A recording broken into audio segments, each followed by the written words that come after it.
What's up, guys, and welcome back to another episode.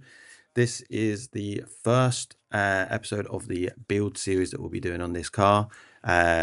Meet Tony. Tony is the original owner of this car.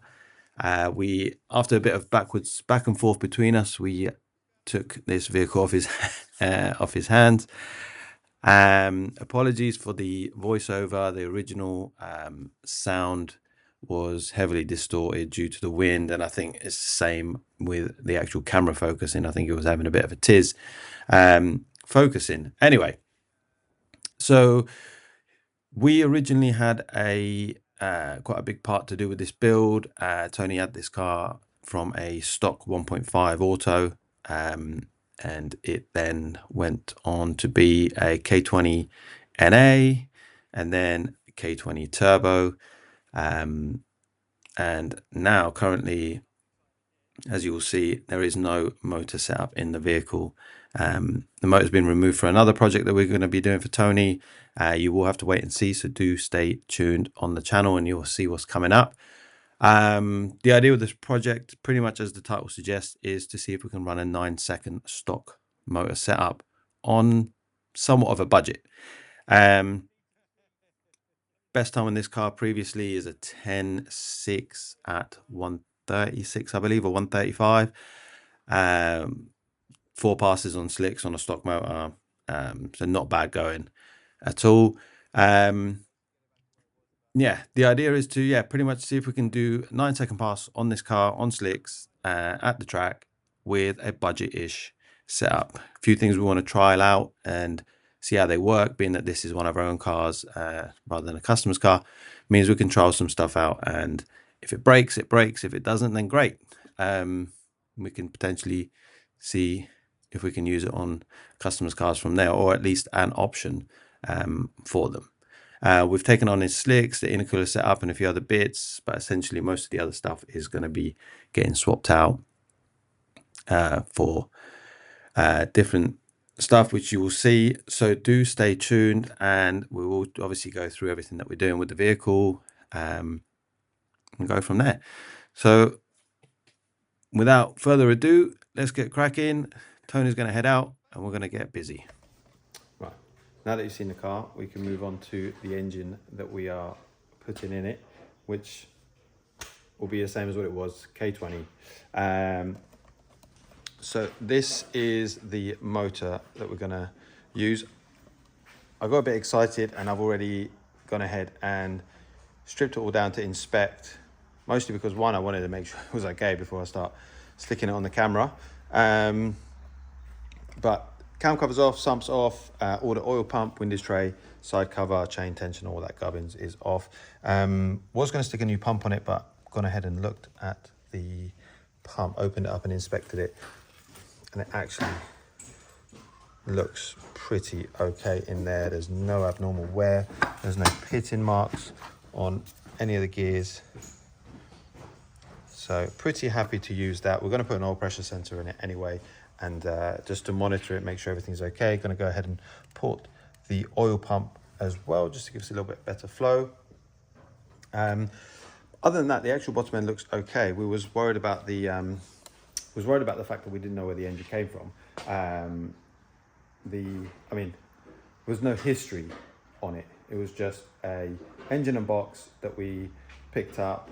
No history, not much known about it. So we've gone ahead, stripped it down, and in the sump, there's nothing untoward in there. A load of crap in there, but obviously there's no bearing material, none of that in there. And also underneath the windows tray in there was clean also. So having also looked at the rods, the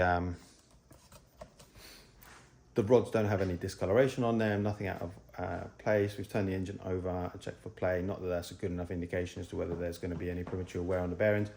I'm not interested in taking it apart. This is going to literally be a out the factory long block, just with some service items done to it and a clean.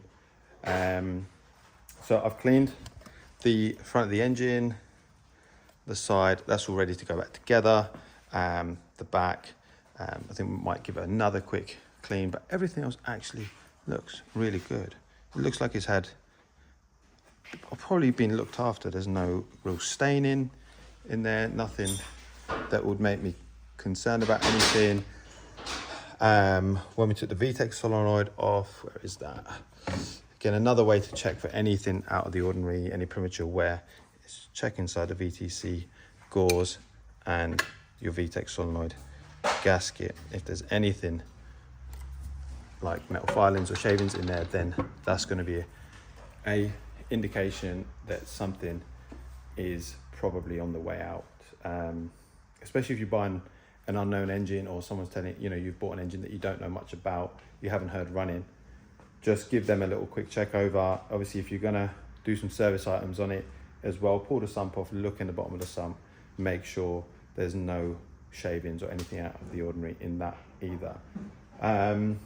The other thing to check is obviously the gauze in the oil pickup. Again, that looks super clean.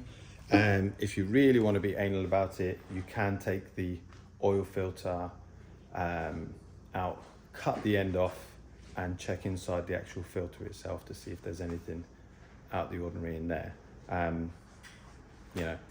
Problem is these engines are getting on now, age and mileage wise. You don't know what kind of life they've had, how much of a beating they've had, how much abuse. So it's always good, if you're buying something, just check it out, especially if you haven't heard it running. Anyway, I'm going to pop down to Jap Service Parts and grab a few bits for this. It's going to just be as simple as new timing chain, tensioner, complete gasket kit. Not that we need a full kit, but it just gives me some spares to have, because I'm not pulling the head off, so we're not going to do a head gasket on it. I'm not doing stem seals on it. So those will just be spares left for if I ever need them for something else. But at least it gives us everything else that we need for this. There's a few other little bits I need to order online. We're going to put a new water pump, new thermostat as well. We're not running any of the matrix pipes, so we're going to blank off all the matrix pipes. We're going to probably blank the pipe that comes off the oil cooler to the front. Being that it's going to be mostly short stints, rips and stuff, it's not going to do any track work, so there's no need to have that water line going to the oil cooler. I don't think we're ever going to get the oil temperature hot enough to worry about it. We're going to probably run either a 1060 or 2050 oil, so again, we're never really going to reach the flash point of either of those grade oils to worry about anything. Right, so I'm going to run off to Jap Service Parts, grab the bits that we need, and we'll catch up from there. Right, so we are in the car heading towards Jap Service Parts to pick up what we need for the K20. He is, lucky for us, only 20 minutes up the road, depending on traffic, so I can just go and get what I need today and just get on with it, which is very handy for us. In hindsight, I should have probably ordered it earlier in the week, but I actually wanted to check the engine out before I went ahead and ordered bits, and just in case there was bits I needed or certain bits I didn't necessarily need as well. If you guys need anything for your Japanese car, then Jap Service Parts is the place to go. You can pretty much get anything you want: Mitsubishi, Honda, Nissan, Toyota, Scooby-Doo, all of that stuff. So have a look on his website. If you can't find it on there, then by all means drop him an email with what you're looking for.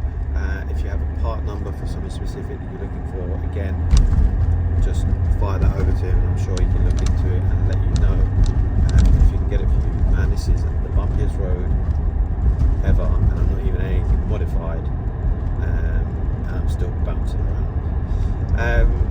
So yeah, we're just going to head up there, grab our bits, have a little chat with him, see what cool stuff he's got going on down there, and then get back to the workshop. So yeah, I'll check in with you when we get there. We have landed. We are at Jap Service Parts, and that is Ramesh's new Honda import of some sort. I actually don't know what it is. I'll go ask him and I'll update you guys in a minute. That looks so cool. Anyway, Jap Service Parts. We're going to pull up in here, grab what we need, and go from there. Right, well, we are back from Jap Service Parts with most of what we need, at least what we need to get on today. Let me just stick the camera down and we can start having a little look at what we've got here. New OEM chain tensioner, DRD chain for K20. Not going to bother changing the oil pump chain or guides. You know, none of them, again, have anything wear-wise to worry about. I mean, and even if there was, I've got so many good spares that I wouldn't probably bother changing them. Couple of oil filters, spark plugs, and obviously the gasket kit. This is a kit that Jap Service Park put together themselves. Pretty much had everything you need. I've previously bought complete OEM kits and they don't have everything. You still got to order bits separately as well, but it's a full cam cover kit. I mean, thermostat housing seal, front crankshaft, rear crankshaft seal.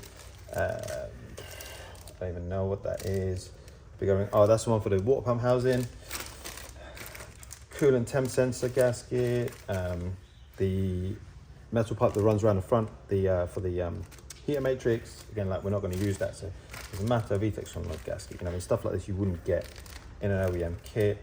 The side cover seal, front water housing seal on the head. You know what I mean? Water pump housing, literally everything you could need. VTC. I don't know what that is. I need to double check the part number. Set of valve stem seals, exhaust gasket, inlet gasket, and a head gasket. But obviously, the majority we're going to use, probably not going to use that or that. New water pump is going to come with a new seal, so you know I can use either or. And that's it. Obviously, going to use that. All these bits are definitely going to get used. Not going to use that. Going to use that and that and these two. So I'm going to basically get the last bits cleaned up on the engine for reassembly. Going to spin it over and stick the oil pump back on with the timing gear, timing chain gear, and then wind tray and all that stuff. So yeah, probably going to put on a time lapse for that while I start assembling. So I'm going to get all my tools ready that I need, get the last bits cleaned up, and then we can start with the assembly. It's going to be a time lapse, but I will try and capture anything that is obviously of importance as well. So yeah, let's get on with getting it back together.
Well, unfortunately, my closeout scene sound got distorted also. So as you watch the last bits going on the engine, I'm going to say hopefully you enjoyed this video.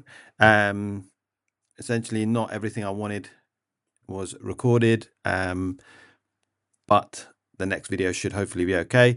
So with that being said, we will catch you on the next one, and please hit that like, share, subscribe button, and we'll catch you later.